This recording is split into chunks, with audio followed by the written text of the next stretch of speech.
been saying for quite a while now that things will get worse before they get better, and things are getting worse. If you have listened to the Today programme on Radio 4,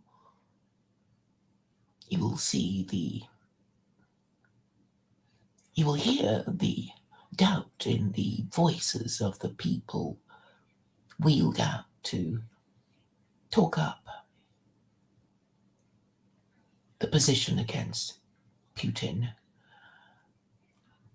Britain is trying to get Russia removed from the SWIFT system, but it knows that not everybody agrees, not every other European nation agrees.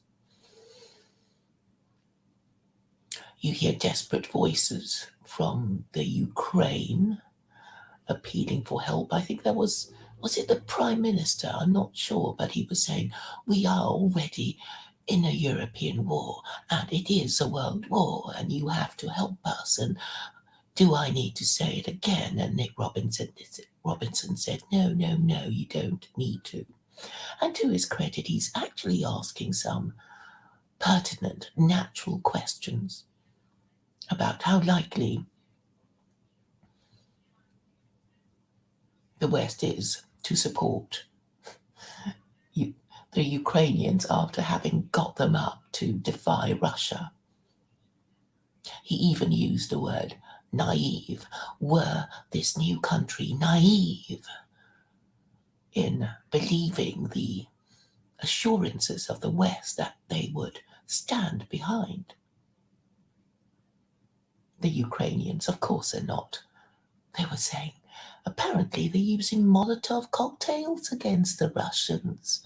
Molotov cocktails. And there's some suggestion that they were sending some lethal weaponry to the Ukrainians. And that's about it. There was also some mention of the Russians building a pipeline of gas to China rather than to Europe.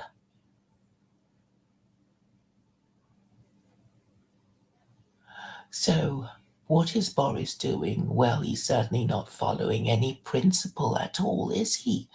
Has he ever followed the principle of promoting the national interest? That would be too decent or rational for such a one as he. Obviously, it's in the national interest of European nations not to have a European war, because we know what happened the last 2 times, don't we? Is there anything that could be described as light at the end of the tunnel? Well, I think we are moving closer to the discrediting of the degenerate matriarchy that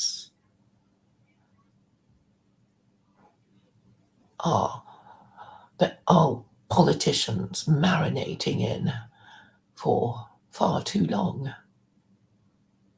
The most strident voices for war have been female voices. If you listen to the Today programme from 8 to 9. I see Ralph is here again to get his morning news and morning views from me. Very flattering. Did anyone say anything sensible on your stream yesterday? What? I didn't even bother listening. I did drop in for a few seconds, and it was just strident voices trying to drown each other out. If anyone said anything sensible or true, it would be entirely lost and entirely undocumented. And we know that Ralph would just, delete it without hesitation because he knows it is rubbish. But at least the title made some sort of sense. On this occasion, Ralph is showing some support for Putin. Battle Europa is the title. The globalists want Russia to surrender to the Globo Homo. I imagine his guess would be supporting that title in their pronouncements on this or that. But then nobody takes any of his guess seriously, so there's no point. So this is my prediction. Things will get worse in Europe, and the system of liberal democracy will fall. When people suffer enough to think through their problems, they will realize what kind of people blindly start another war for reasons they cannot really explain. So the last two world wars have been wars of imperial rivalry. Are they blamed on the Germans? Well, the Germans would seek empire there. Well, they are.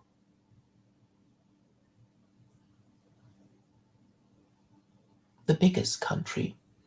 Germany is the biggest country in Europe with the biggest population. Of course, it's not going to let Britain control the seas without trying to get a place in the sun for itself. Unfortunately, the Germans are under the spell of liberal democracy. And if you are under the spell of liberal democracy, you will find yourselves doing whatever the Americans say. And this would be against the national interest because the Americans don't really care what happens to the Europeans if they are stupid enough to do what the Americans want. And it's not all Americans. Ordinary Americans do not want war because they do not want to get killed over some war of imperial rivalry. It is the neocons who control American foreign policy. That is the milk cow for the defense industries. This is something that you should all understand as you bay for vengeance against, well, whoever you want to bay for vengeance against. It ought to be liberal democracy. It ought to be representative democracy. The 22nd of February has come and gone. On this day, in the Senate,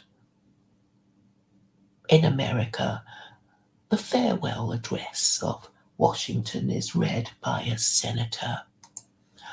Let us see who read it this time.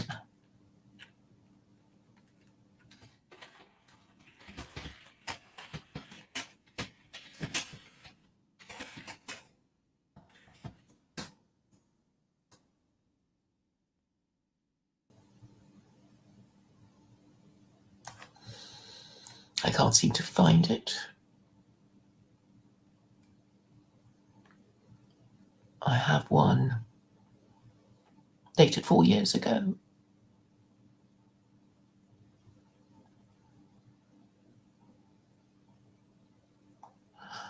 Let me try a little bit harder. I think somebody must have read it. I didn't check.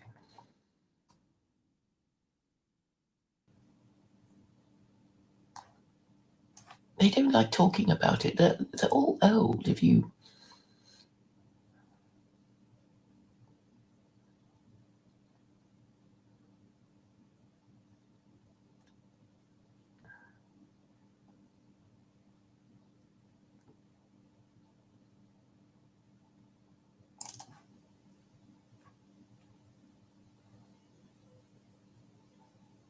I can't find it easily. I don't want to waste your time.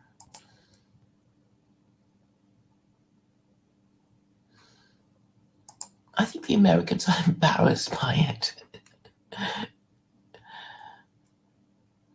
But you can read it for yourselves. I'll put the link in. I honestly can't find an American prepared to read it and discuss it with me properly. After all this time, I've been doing it for a whole year, you know?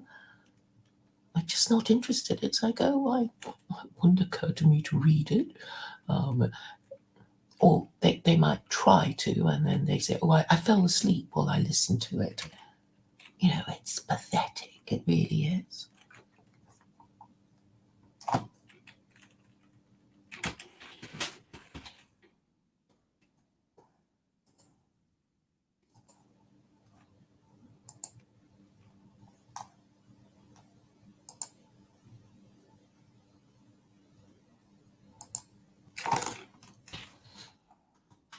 And if you read it, you will find that all the things that Washington warned again the Americans against, they're doing. They're doing now. It's very sad, you know. You think, well, they still understand English, you know, but they don't. I know I am talking to a world that has gone mad with arrogance and mad with denial. Yeah. That's basically what I think. Thank you, Joe, for understanding me. Yes, that is exactly what I think. Europeans will suffer, and if they're thinking rationally, they will know what the solution to their problems is.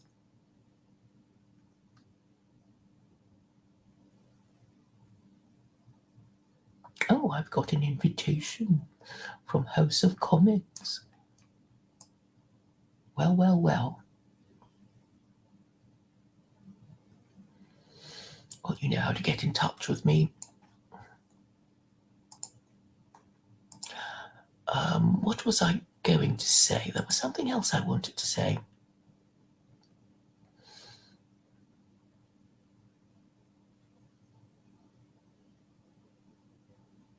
Yes, well, it's all going to be a little bit difficult, but since people don't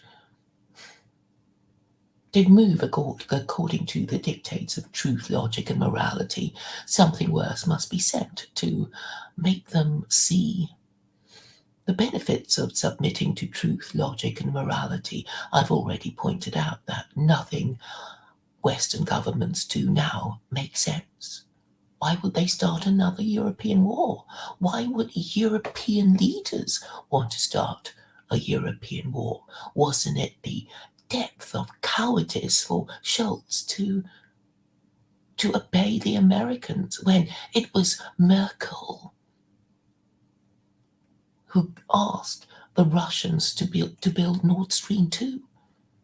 The Germans were asking for it, and because America frowned and America said no, the Germans submitted in the same way the British submitted when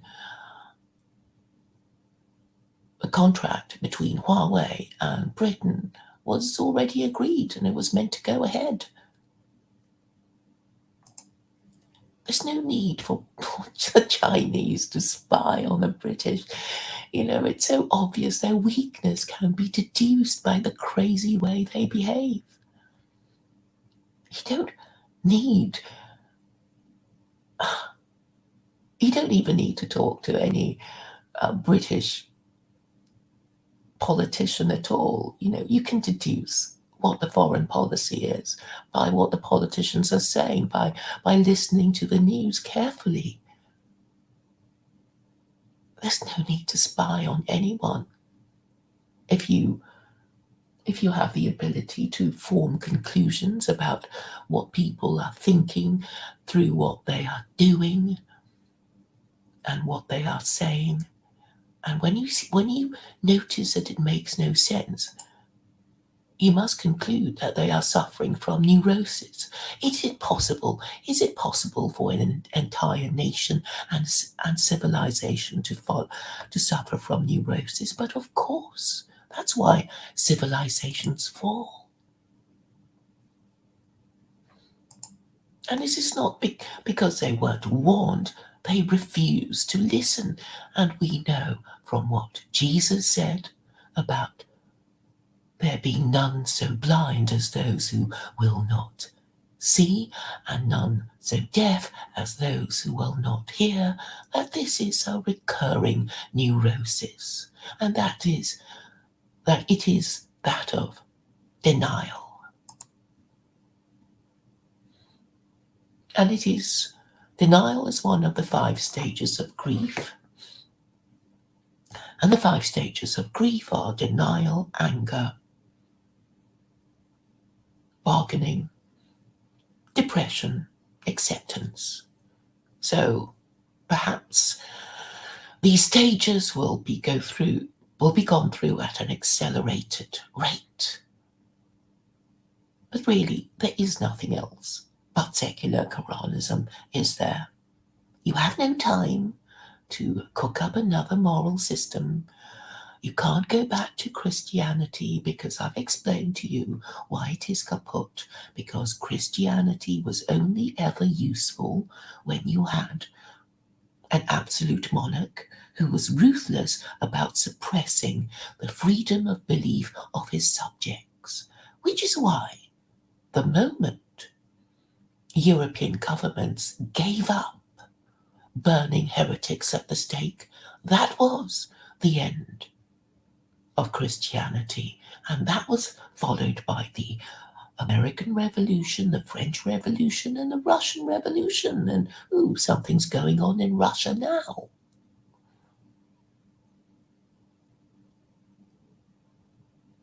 And what was the American Revolution but the rejection of absolute monarchy?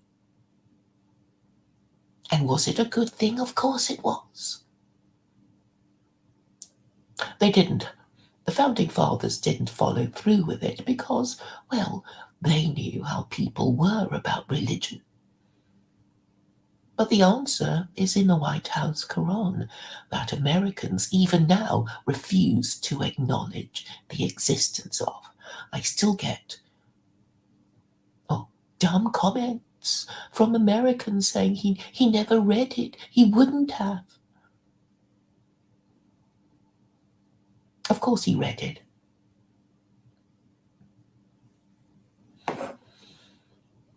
Apparently there was a fire in his library and the first one got burnt and destroyed and he bought another one. And this one had his writing in the margins. Well, you can check me out if you don't believe me. But there it is. The First Amendment is based on the Quran, chapter 2, verse 256. And if we don't want another world war over nothing at all, over these neocon interests that serve the interests of the defense industry, which serve the interests of people who hold shares in the defense industries, we should have a care, shouldn't we? Who are the ones going to be suffering under, well, the censorship and the high prices of living in Europe, run by the stupid and the corrupt and the incompetent. As I've said before, Christianity has outlived its usefulness. It outlived its usefulness the moment Charles I lost his head in 1649 because it failed to support the divine right of kings to rule, because kings with the divine right to rule do not lose their heads in acts of regicide, do they?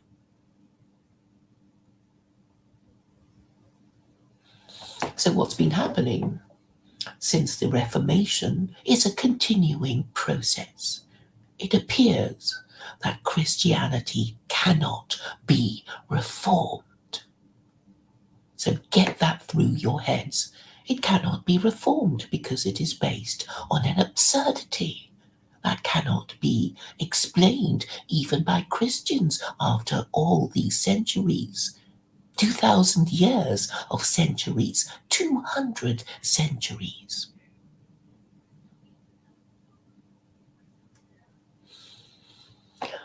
So it is time to question the viability of Christianity.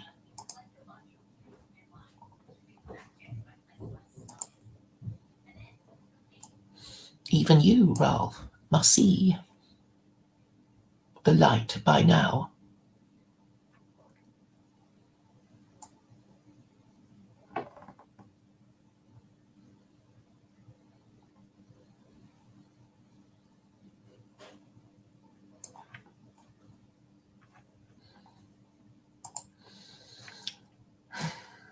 So Joe, is he a neocon?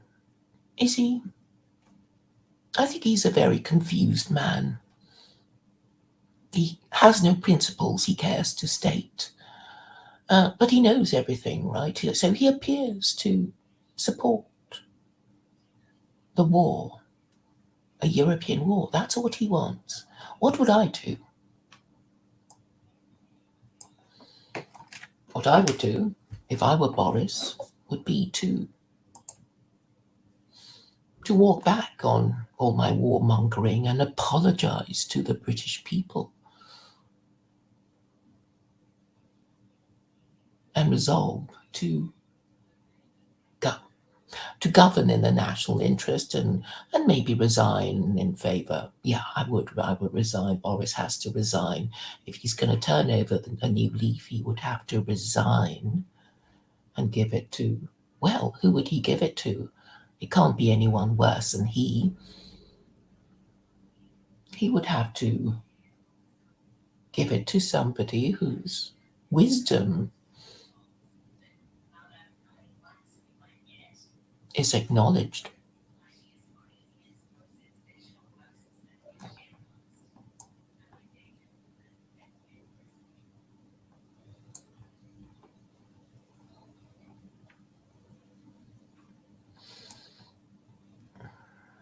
More confused and angry comments in the chat.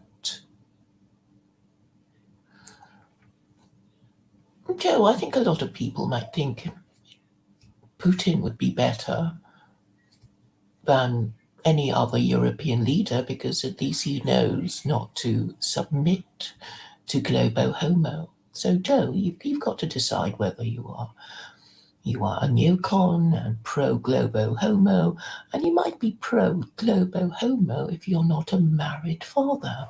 And you refuse to confirm that you're not a married father, and if you did confirm that you weren't a married father, you would have any moral and intellectual authority that you claim to have taken away from you. But nobody believed for one moment that you would be a married father. Yes, they're all obsessed with me because they can't get secular Koranism out of their heads. I mean, they want to forget about it, but they can't unthink it. This is what Jen said about it all those years ago. She said, I can't unthink it. She complained. She can't forget secular Koranism. You can't forget about secular Koranism in the same way that you can't forget about the Abrahamic God, even if you reject him. Even the idea of it is powerful after you have rejected it.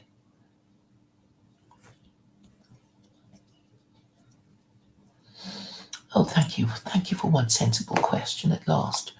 What do I think of Stoicism? It's a Roman creation. It didn't work because there are no Roman Stoics anymore, are there? So Stoicism is not going to work. Stoicism plus principled sacrifice, following moral principles found in a holy book would work. And it is clear from European history what what caused Rome to decline. Christianity wasn't enough to save it. And it wasn't good in it didn't save the system of absolute monarchy. I mean, how long do you people need to understand that Christianity is not up to the job of saving absolute monarchy when Islam already exists, and Islam has a holy book that guarantees freedom of belief on which the American Republic was founded. You really can't compete against that. It's like saying, well, I can go at 100 miles per hour, and you've got this other thing that goes faster than the speed of sound. You can't compete. When is a penny going to drop? Judaism can't compete against Islam.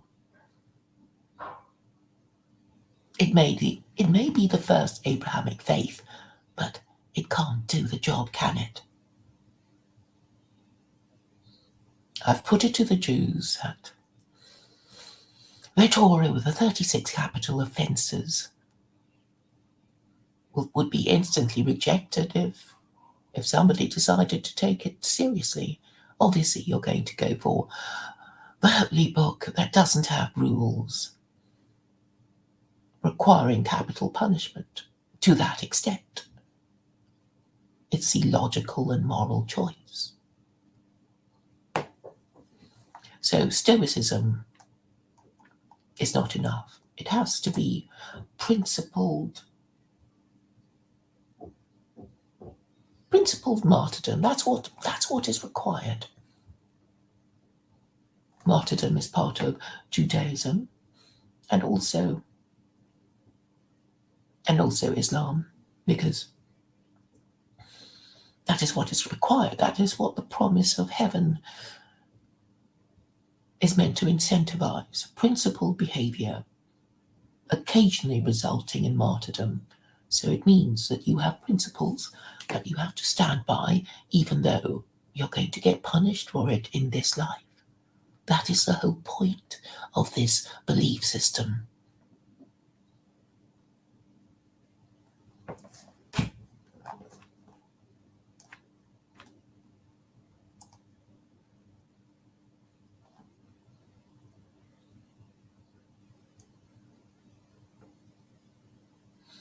So I hope I've answered your question, O_O.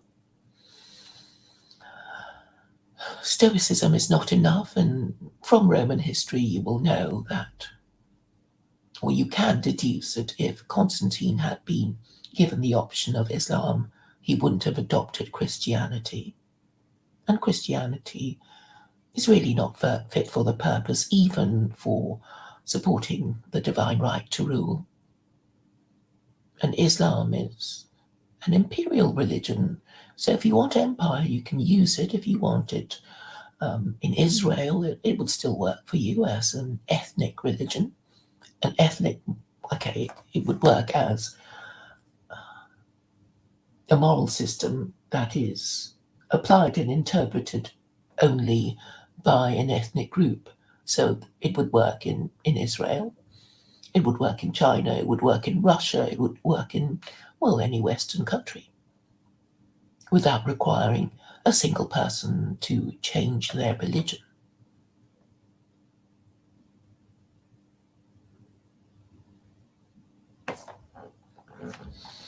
Well, Ralph has got the idea.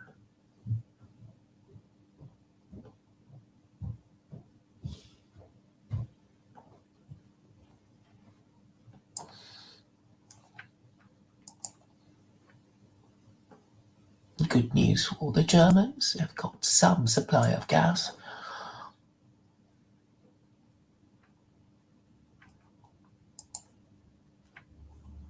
Treating others properly and being fair to each other is an easy commandment to grasp, yes, even in international relations, which the Quran also commands.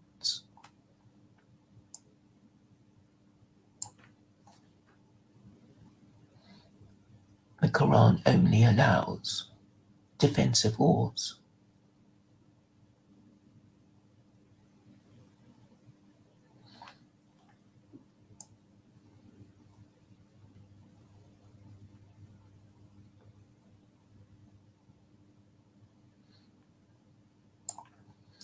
Stoicism is just putting up with crap, right? That's all it is.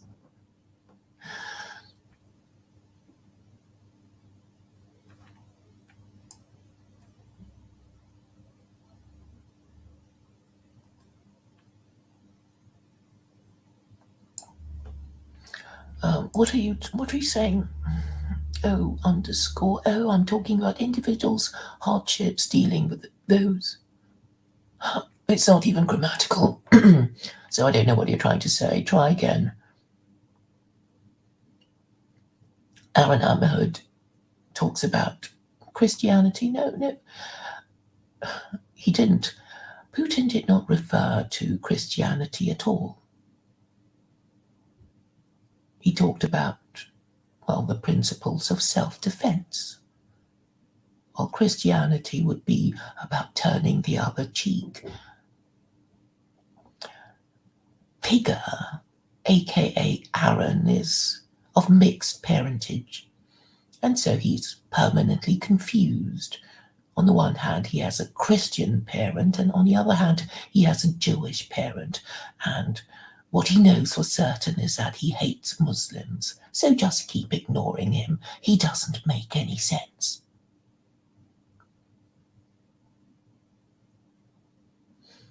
As for chapter 9, we know that verse 28, which is before verse 29, which Joe is always referring to, is directed at Muhammad. It does mention the jizya, verse 29, but then what's wrong with that? It's a conditional tribute. If you convert to Islam, you escape. You escape paying the tribute if it is the best religion around. Then it's doing you a favor. It's showing you a better way of running your country and allowing you to escape the payment of a tribute. So what's the problem? Can you think of a better religion, Joe? Joe is clearly an unmarried father, filled with hatred for Muslims and Islam, and he hasn't got any principles. I've asked him so many times.